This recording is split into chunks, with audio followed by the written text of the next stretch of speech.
I'm going to tell you a story about two black men. Two black men who suffer under the same unjust system. Two black men that were pawns in a game of black bondage and white profit.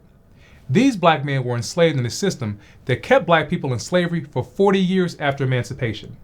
It took a group of people working together in secret to finally tear down this system. What I'm going to talk about in this video is both old and new. It's something that happened decades ago, but it's also something that is still happening today. And this is a very important story, and it is one that you all should know. Before I get into what happened to these two black men and the legal battle that was waged on their behalf, I have to give you some historical context first. You're going to need this context to fully understand their stories and the system that they were trapped in. So give me a few moments while I break this down for you, and then I'll get into what happened. The 13th Amendment passed in 1865, and it officially ended slavery and involuntary servitude, but it included an exception for those convicted of a crime. In 1867, Congress passed the Anti-Peonage Act to stop forced labor for debt. However, after the Civil War, Southern states found ways to bypass this law. One method that they used was criminal surety statutes, which allowed employers to pay the court fines of poor individuals who were convicted of minor offenses in exchange for their labor. This was known as peonage. It was involuntary servitude based on debt. Now, this is different from convict leasing. While convict leasing was tied to the legal system, peonage thrived in the economic conditions of the rural South. Convict leasing was a system that states used after the Civil War, where black convicts were leased out to farmers and to corporations. It continued slavery through incarceration. However, peonage was different. Now, let me tell you what peonage was. Peonage was a system where African Americans were trapped in a cycle of debt. They were working to pay off money that they supposedly owed. The vast majority of peonage cases occurred in the South in two areas. The first was known as the Turpentine Strip along the borders of Florida, Georgia, Alabama, and Mississippi. The other area where most of these cases came from was along the Cotton Belt, which was a wide swath of the South that stretched from the western border of South Carolina through the Black Belt of Alabama and into Mississippi. It was in this area where peonage was perfected by white employers and local officials determined to keep black people in bondage. What made peonage so insidious was the involvement of corrupt local officials. Southern whites were not prepared to just give up control over cheap and free black laborers that they had enjoyed during the days of slavery. This caused an entire system to be built up to support continuing to obtain cheap black labor. In many cases, sheriffs and judges would often collude with landowners to force individuals into labor without any formal judicial process. White farmers and white entrepreneurs, along with local law enforcement, used every legal and extra-legal method to keep black men and women in perpetual bondage. A man could be arrested for failing to pay a debt, and then the white landowner would cover the fine, thereby gaining custody of the black debtor, who then had no choice but to work off that debt. This cycle was absolutely relentless. An investigation found that in 1907, 1/3 of all white planters in Alabama and Mississippi were holding black people under peonage laws and working them for profit on their land. As of 1915, at least 6 former slaveholding states had allowed this to begin to happen, effectively creating a new form of slavery. This system had to fall, and there were many people, both black and white, who wanted to see it gone. Let me tell you about some of the people involved in the fight. First was Judge Thomas Good Jones. He was a Civil War veteran and was elected governor of Alabama in the 1890s. He also hated peonage. He wanted to abolish it in Alabama. There was nothing in his Confederate past that would indicate that he wanted to rid the state of this vestige of slavery, but he was determined to do so. Judge Jones enlisted secret agents to investigate and to gather evidence on peonage occurring in the state. He discovered that it was widespread and reported it to the U.S. Attorney in Alabama in 1903. The report found that counties like Coosa and Tallapoosa counties had peonage, and it was rampant and everywhere. And everyone was involved in the system, from the justice of the peace to the sheriff to the deputy sheriffs and the mayor of small towns. All were working together to arrest and sell black people into labor to farmers and other people in the community. Judge Jones presided over a series of peonage cases in 1903 in Alabama. His hope was that he could begin to remove black people from this evil offshoot of slavery. This proved to be more difficult than Judge Jones thought. One of the cases was that of a black man named Glenny Helms. Glenny Helms was born in 1883 in Columbus, Georgia, to Hiram and Dora Helms. He was one of 4 children. Glenny could read and write. In 1902, Glenny was 18 years old and left his home in Columbus to work in Shelby County, Alabama. On April 25, 1902, Glenny and two of his friends, Dave Thomas and Esau Williams, were traveling through Goodwater in Coosa County, Alabama. They were on their way back to Columbus, Georgia. This is when they had a horrific encounter with the Alabama peonage system. Marshal John G. Dunbar arrested the three men and charged them with vagrancy. The next morning, Dunbar took the three men to the mayor, and each of them was fined $6.60. None of them could pay the fine. Dunbar then tied Glenny and his friends with ropes, just like during slavery times, and took them to Tallapoosa County to the farm of J. Fletcher Turner. He owned a large sawmill and farm. Dunbar said that he would give the three men to Fletcher for $50. The two men then haggled over the price and settled on $40. Dunbar went back to Goodwater and paid the mayor the fines and pocketed the remaining $20 as profit for himself. Once on Turner's farm, Glenny and his two friends were worked like slaves. Fletcher Turner told the three men that they had to work for him for 4 months to pay off their full debt. They were forced to work long hours, naked, and were beaten by the guards every day. Glenny and his friends were beaten by Fletcher's son, Alan Turner. Alan would make one person sit on Glenny's head and another to sit on his feet to keep him from moving while he whipped Glenny. Alan and the overseers took pleasure in the brutality they inflicted on Glenny and the other black people who worked there. Glenny attempted an escape and was able to get word to his father that they were being held on a farm, but he was later captured and returned back to Turner's farm. When Glenny's father, Hiram, found out what happened to his son, he came up with a plan. Now remember, this was 1903 in the Jim Crow South. Had Hiram gone and tried to get Glenny himself, he could have been subjected to the same thing and arrested and sold into slavery. So he decided to use a white man to get Glenny back. Hiram was able to convince a white retired merchant named L.E. White to go to Alabama to retrieve Glenny and his two friends. When White got to Alabama, he found Glenny and his friends working as slaves on Turner's farm and at his sawmill. Turner told White that he released the men if White paid him $50. White initially declined, but later came back and paid Turner $46. Turner actually made a profit because he worked the men for 4 months and received $6 more than he originally paid for them. That wasn't the end of this story. Glenny's case got the attention of the U.S. Justice Department. The Justice Department had been investigating peonage cases in Alabama and knew that it was a problem. They were looking for peonage cases to prosecute, and Glenny's case was one of the first that it took on. Turner was later indicted and made to stand trial for peonage. His case was before Judge Jones. His defense in trial was that the three black men agreed to hire themselves out to him rather than go to jail. He said he did not engage in peonage and that he was helping Glenny and his two friends. Marshal Dunbar confessed to the entire scheme when he testified. In the end, it came down to race. Turner's lawyer asked the jurors if they were willing to brand Turner a convict on the word of three Negroes.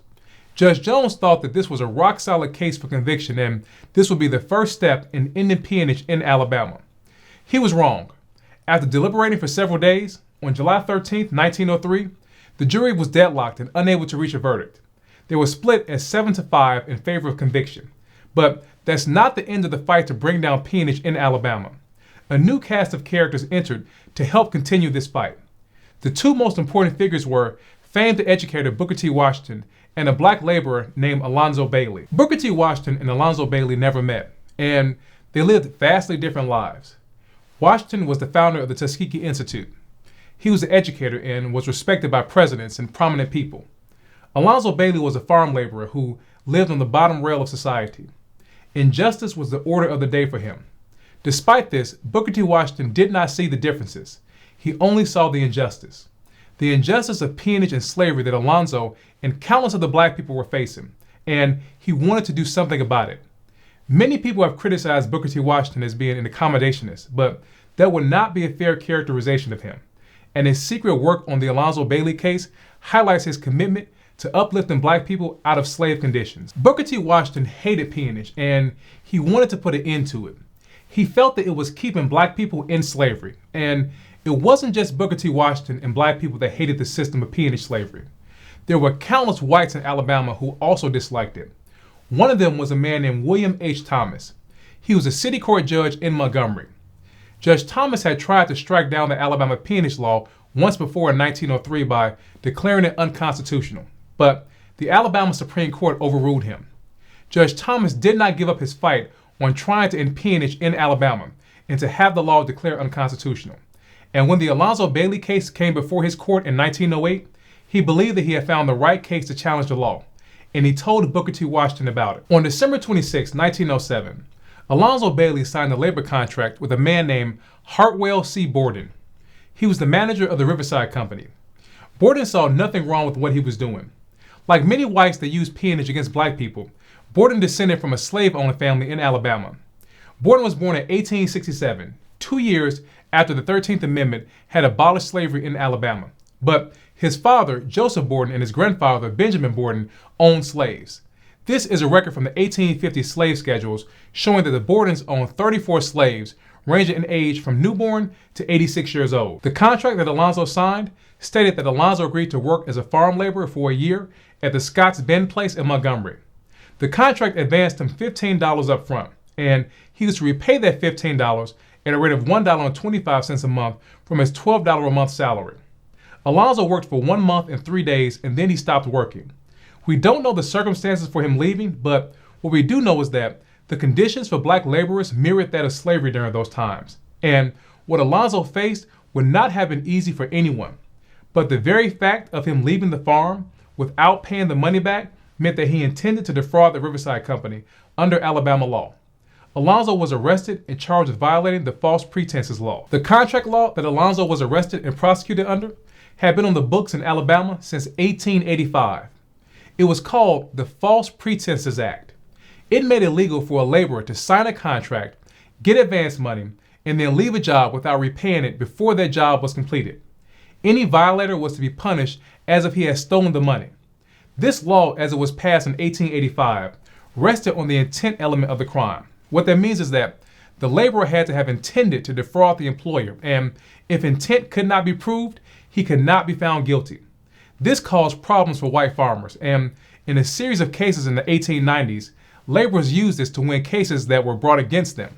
Alabama corrected this by amending the law in 1903. It wanted to make sure that no black person could escape conviction. Georgia had done the same thing in 1903 and Florida also in 1907. The new law said that the fact that money was taken would be what is known in the law as prima facie evidence of intent to defraud an employer. What that means is that it'll be presumed that a laborer intended to defraud, and Alabama went even further with the law. It changed the trial procedure rule and prohibited a laborer from testifying in their defense if they were indicted under this new law. This all but ensured a conviction. This meant that any white person could make an allegation against a black laborer that they defrauded them, and the black person could not do anything to defend themselves in court and would be sent to the chain gang to work. Alonzo had no intention of fighting his conviction and was prepared to go to the chain gang like so many black people before him. However, Alonzo's wife was not prepared to let this go. Like many black people, she was tired of seeing black men and women rounded up and thrown in jail and forced to work. She spoke with a young attorney in Montgomery named Edward Watts. He too did not like the forced labor of poor black people through this system of peonage. He told Alonzo's wife that he would help her and help Alonzo. Attorney Watts filed what is called a writ of habeas corpus in Judge Thomas's courtroom. That's a legal proceeding where you are essentially alleging that someone is being illegally held. Now remember, this is the same Judge Thomas that tried to strike down the peonage law once before. Judge Thomas hated peonage, but he was required to follow the law as it stood, and that's exactly what he did. He denied Alonzo's writ, but behind the scenes, something else was going on. Attorney Watts appealed the denial of the writ to the Alabama Supreme Court. At the same time, a group of white citizens in Montgomery began to meet in secret to raise money for the appeal and legal fees. Booker T. Washington helped with this. He carefully worked in secret to support Alonzo's case. He sent Ernest T. Atwell, who was the business manager at the Tuskegee Institute, to speak to Judge Thomas about Alonzo's case. Judge Thomas told Atwell that he believed that Alonzo's case had a good chance of making it to the U.S. Supreme Court, but that money would need to be raised to make sure it got there. He said that it would cost around $300, and he asked Washington to hurry and raise the money because the state Supreme Court would hear the case very soon, and they would need to be ready to appeal the case to the U.S. Supreme Court. It was very important that Booker T. Washington not be seen as being associated with this case, because it could bring negative attention to Alonzo's case in its entirety and possibly derail the appeal and any chance they had of doing away with peonage once and for all. Remember, this was decades before the modern civil rights movement. Thurgood Marshall wasn't even born when this was happening. That's why Booker T. Washington worked in the shadows. He didn't want his name to negatively impact Alonzo's case. It should come as no surprise to you that the Alabama Supreme Court once again upheld the constitutionality of the law. This was the third time it had done this. The court hid behind the idea that the law was not designed to punish those that failed to pay a debt, but rather to punish those that engaged in fraud. Attorney Watts appealed the case to the U.S. Supreme Court. Booker T. Washington continued to help to ensure that Alonzo's case had a good chance of winning. He put together a legal team to help Attorney Watts. He got another attorney named Fred Ball, who was the former law partner of Judge Thomas, to join Attorney Watts. He also secured the help of federal Judge Thomas Jones, the same judge that pursued peonage cases years before and presided over Glenny Helms' case. Judge Jones also worked in secret with the attorneys to write the briefs that would be submitted to the U.S. Supreme Court on Alonzo's behalf. Booker T. Washington wanted to make sure that Alonzo's case got the attention it deserved when it got to the U.S. Supreme Court. Attorneys Ball and Watts had done a great job getting the case ready, but there was still a chance that the Supreme Court would not take the case seriously. Washington and Judge Thomas decided that someone of national prominence should be brought in to help with the case. Booker T. Washington reached out to U.S. Attorney General Charles Bonaparte. He asked the AG if the Justice Department could somehow get involved in the case before the U.S. Supreme Court and support their efforts to strike down peonage. To Booker T. Washington's surprise, Bonaparte was already aware of the case. Judge Jones was good friends with President Theodore Roosevelt and had been providing the president with updates on Alonzo's case and how important it was to rid the country of this vestige of slavery. President Roosevelt brought Alonzo's case to the attention of the Justice Department and instructed the Attorney General to get involved and support it. When the Supreme Court decided the case, it was not the outcome that everyone was expecting. The Supreme Court said that the case had been prematurely brought and that Alonzo and his attorneys tried to take a shortcut to the court. The court never addressed whether Alabama's peonage system was constitutional. Instead, the U.S. Supreme Court said that if Alonzo had had a jury trial, there might have been evidence presented that would have shown that he intended to defraud the company. Justice John Marshall Harlan wrote a dissent in the case. He said that the Alabama law was repugnant to the Constitution and violated Alonzo's rights. But as strong as his dissent was, it did not matter. Alonzo's case was rejected on a technicality and had to be sent back down to the trial court to start all over again. Alonzo's trial began on February 18, 1909. Alonzo's case was tried before Judge Thomas. He offered no evidence in the case because he could not defend himself under Alabama law. The state's case consisted of showing that Alonzo entered into the contract, that he received an advance of money, and he failed to complete his contract. On that evidence alone, the jury found Alonzo Bailey guilty, and he was fined $30 and assessed another $46 in court costs. And because he could not pay, Alonzo was sentenced to 136 days of hard labor on the chain gang. Booker T. Washington got to work once again, securing supporters in secret to help fund the second round of Alonzo's appeals. He got influential people from all across the country to support Alonzo's case. But there was another problem. Before, Booker T. Washington and Judge Jones had the support of President Roosevelt and Attorney General Bonaparte. William Howard Taft was now president. Washington had to convince the Justice Department all over again that Alonzo's case was worth them supporting and taking a look at. He got in contact with the new Attorney General, George Wickersham, and he told him that he had the support of Attorney General Bonaparte and wanted to know if the Justice Department would once again come in and take a look at the case. To his surprise, Attorney General Wickersham agreed that they will look into it and possibly support the case. Despite Booker T. Washington's efforts, the second appeal did not go as smoothly. There were numerous delays and collateral damage for supporting Alonzo's case. Alonzo even disappeared for a time, and Judge Thomas lost his election to remain on the city court. But one good thing was that the Justice Department agreed to join the case to support Alonzo. It filed what is called an amicus brief with the Supreme Court. That means a brief as a friend of the court. Alonzo's case was argued before the U.S. Supreme Court on October 20th and 21st of 1910. The Justice Department argued the case along with Alonzo's attorneys. They focused on the fact that the law was designed to target poor black people and pull them back into forced labor. Alabama Attorney General Alexander Garber represented the state and defended the law before the U.S. Supreme Court. He argued that Alabama and the Alabama Supreme Court were correct when they said that the law was constitutional because it was not about punishing those that failed to pay a debt, but rather about preventing fraud in labor contracts. On January 3rd, 1911, the U.S. Supreme Court issued its ruling. It said that there was nothing that would suggest that Alonzo intended to defraud the company and that the state and the jury could not rely on speculation to come to that conclusion and to justify the law. The court said that a state can compel someone to do labor as punishment for a crime, but it cannot compel one person to work for another as payment of a debt. The court said that the Alabama law was being used to go after the poor and the ignorant, and it was unconstitutional and violated the ban on peonage under the 13th Amendment. As you can imagine, the court's ruling did not sit well with many whites in Alabama. This meant that there would be another disruption in their continuing quest to drag black people back into forced labor, and as many as 300 people convicted under peonage laws were released from slave-like labor conditions. Despite the Bailey decision, peonage continued in Alabama. Alabama went on to pass another labor law just months after the Supreme Court decision. This time, the law was carefully worded to remove the provision that the breach of contract was prima facie evidence of fraud. In fact, 3 years later in 1914, in the case called United States versus Reynolds, the Supreme Court had to strike down another Alabama law that allowed for an employer to pay the fine of a man and take him from jail and work him as a prisoner. A black man named Ed Rivers was stuck in a cycle of entrapment by being arrested, fined, and sold out. Ed Rivers was convicted of larceny and fined $15, with an additional court cost of $43.75. A man named J.A. Reynolds paid the fine, and in return, Rivers agreed to work for him as a farmhand to pay off the debt. When Rivers quit, he was arrested and fined again, this time $87. That's when Gideon W. Broughton paid the fine and entered into a similar contract with Rivers. After Rivers fled again, he was fined an additional $300 and sentenced to a year on the chain gang. The U.S. Supreme Court ruled that this cycle violated the Anti-Peonage Act, and it effectively trapped Ed Rivers in a forced labor contract and constant threat of arrest. This is what I mean by Jim Crow was relentless in its pursuit of making sure that black people were kept in bondage. I wish I could tell you that peonage ended after the Alonzo Bailey case, but it did not. Profiting off of black labor was at the bedrock of the Southern economy, and they were not going to abandon their tried and true cheap labor source.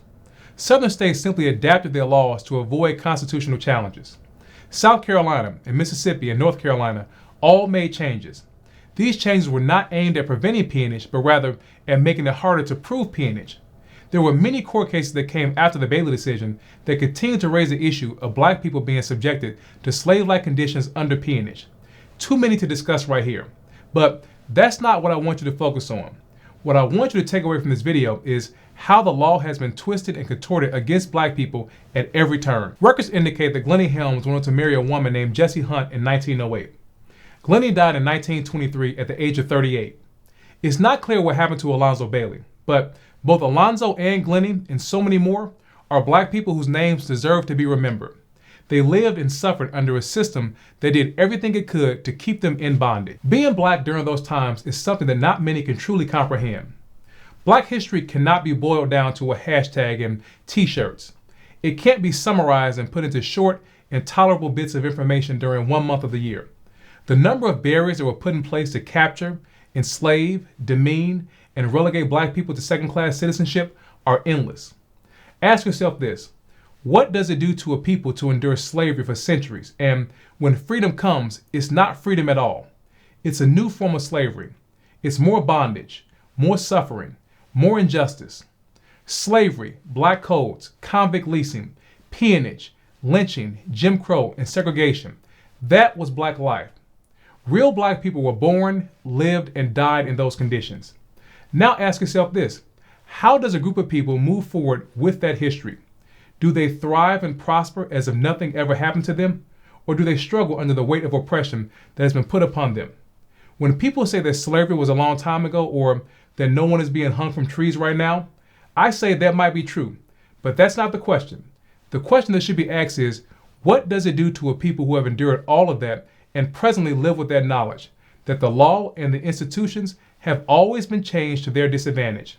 How do you succeed when everything around you has been designed for you to fail? I want to know your thoughts on this video.